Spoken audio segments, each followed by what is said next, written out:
Coucou dans la cage au Fiole TV. Alors, nous sommes revenus sur nos fruits fermentés séchés qui maintenant ont pris une belle couleur, qui ont collé un petit peu au papier, mais voilà. Voilà pour ce qui est de l'ananas et un morceau de melon qui sont collés ensemble. Ah, c'est pour la vie. Alors, comme vous voyez, c'est un peu caramélisé, c'est très joli. Et puis surtout, ça va être super goûtu. Alors, j'avais pas fait beaucoup de vidéos ces derniers temps parce que d'abord j'étais très occupée, puis j'attendais un nouveau laboratoire. Un nouveau laboratoire plus propre, plus sain, plus clair pour pouvoir travailler. Et puis je l'ai obtenu il n'y a pas si longtemps que ça, donc voilà. Donc c'est un petit peu difficile à décoller du papier, mais c'est pas impossible non plus. Alors on va essayer de décoller les fruits. Hop. C'est pas évident avec de tenir la caméra en même temps, enfin le natel en même temps que les papiers à décoller. Hop. On va y aller avec les doigts. Voilà, nos morceaux de melon. C'est vraiment comme du confit. Et quand on les goûte, on dirait des bonbons Haribo. C'est légèrement acidulé. Alors, dans un bocal, j'ai mis un peu de farine de coco. Pourquoi la farine de coco, me direz-vous? Parce que la farine de coco, elle absorbe tout ce qui est humidité. Donc, je mets mes morceaux de fruits dans le bocal avec la farine de coco.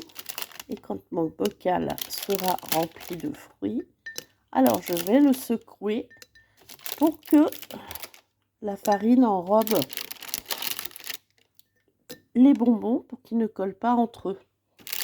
Et ça, en plus, ça va donner, avec l'ananas, même avec le melon, hein, un super goût de coco. Et ça ne collera pas. Et là, voilà. S'il n'y en a pas assez, hop, on en remet un tout petit peu. C'est pas facile, hein. Moi, je suis pas équipée pour filmer. Je filme qu'avec mon attel. Et c'est pas évident. Donc, vous pourriez aussi le faire dans une assiette, tout ça. Mais moi, j'aime bien en bocal parce que comme ça, hop, on secoue. Et c'est bien enrobé. Voilà. Vous voyez, après, hop. Voilà, c'est bien enrobé. Ça ne collera pas avec les autres. J'aurais pu le faire avec de la maïzena. Mais moi, j'aime bien le petit goût de la farine de coco. C'est pas négligeable. C'est un petit goût sucré. C'est super bon. Et ça empêche le bonbon de... de s'auto-coller. Vous pouvez garder ces bonbons 3 à 4 semaines, même voire plusieurs semaines. Hein. Au frais, de préférence. Pas forcément dans le frigo, mais au frais. Ça peut être dans une cave bien fermée. À l'abri des mites et des souris. Quand même, hein, je le précise. Parce qu'une mite, elle arrive même à rentrer dans un bocal. Hein. Ça, c'est le fléau, la mite, dans les cuisines. Mais bon, chacun son petit truc. Moi, ce que je fais, c'est que je mets mes bocaux bien enfermés dans un frigo, même qui ne fonctionne plus.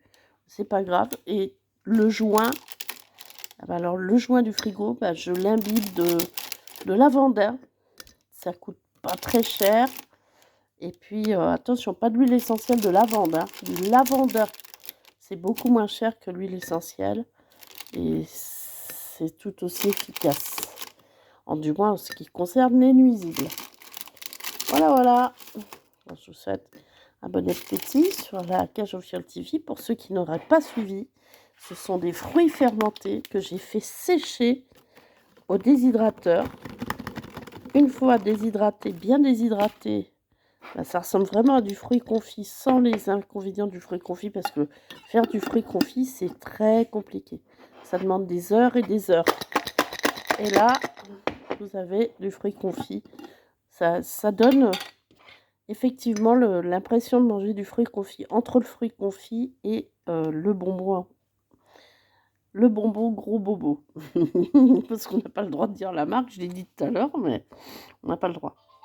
Voilà, je vous souhaite une bonne soirée sur Gageofiole TV, une soirée gourmande. Et n'hésitez pas à me demander mes recettes. À tout bientôt.